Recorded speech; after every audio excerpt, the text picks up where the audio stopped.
In 1947, New York City was a symphony of noise, the honk of taxicabs, the wail of sirens cutting through the night, the muffled sound of jazz spilling from basement clubs onto wet pavement. But beneath all that clamor, there were people whose work depended on absolute silence. This isn't a story from a cartoon reel.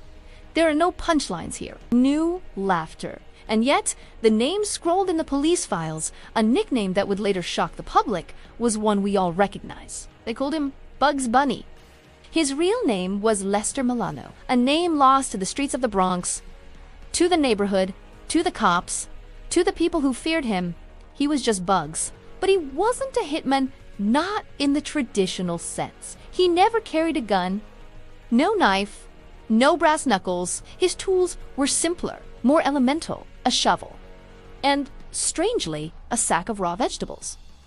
Every witness description was eerily consistent. A quiet man with dirt permanently lodged under his fingernails. A man who was often heard whistling a low tune while he worked. And a man who chewed on carrots with the same casual intensity a gangster might smoke a cigar.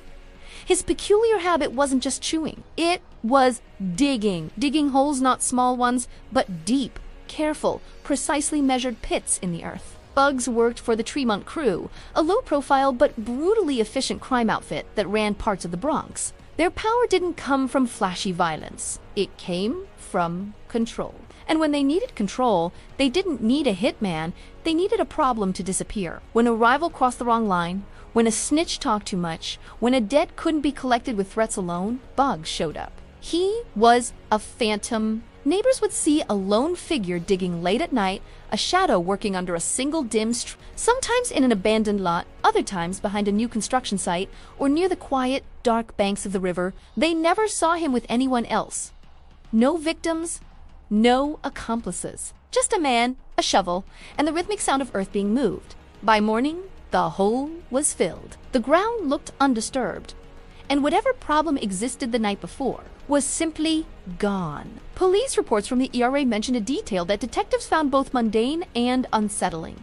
The carrots, every time Bugs was spotted, every time a witness was questioned, the carrot was part of the story. He wasn't trying to be funny or theatrical. Years later, a profiler suggested it was a nervous habit, a way to occupy his hands and mind to maintain a state of calm while performing a task that required immense patience and profound silence.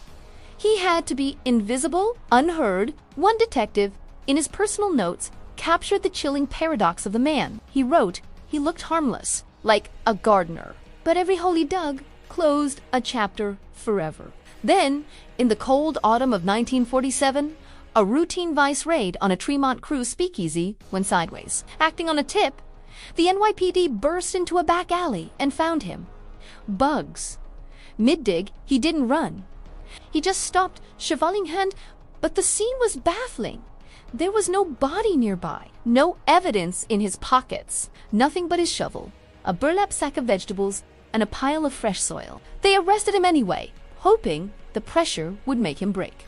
But what truly shocked the police wasn't what they found, it was what they didn't.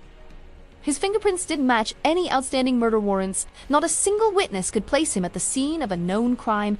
No weapons were ever traced to him. From a legal standpoint, Lester Milano was almost a ghost. Lester Bugs Milano never went to trial for murder. The charges they held him on were flimsy, and soon he just vanished from the official records. What happened to him? The question became a whisper in precinct hallways. Some say the Tremont Crew arranged his quiet release, spearing him away before he could talk. Others believe he was relocated, given a new name, a new life, by forces more powerful than the mob. And a darker theory persists that the man who was an expert at making people disappear was finally given the same treatment. The ultimate irony, the man who buried New York's secrets so well finally became one himself. Years passed. A new character hopped onto the silver screen, a creation of pure animated fiction, a clever rabbit, a penchant for carrots. A famous catchphrase about digging holes. Was it just a bizarre, cosmic coincidence? The NYPD, of course, never officially confirmed the Bugs Bunny nickname for their phantom digger, but the case file, buried deep in a dusty archive, still exists. And in that file, a single line remains underlined in red ink, a haunting summary of his life's work. Some men kill, others make sure you're never found.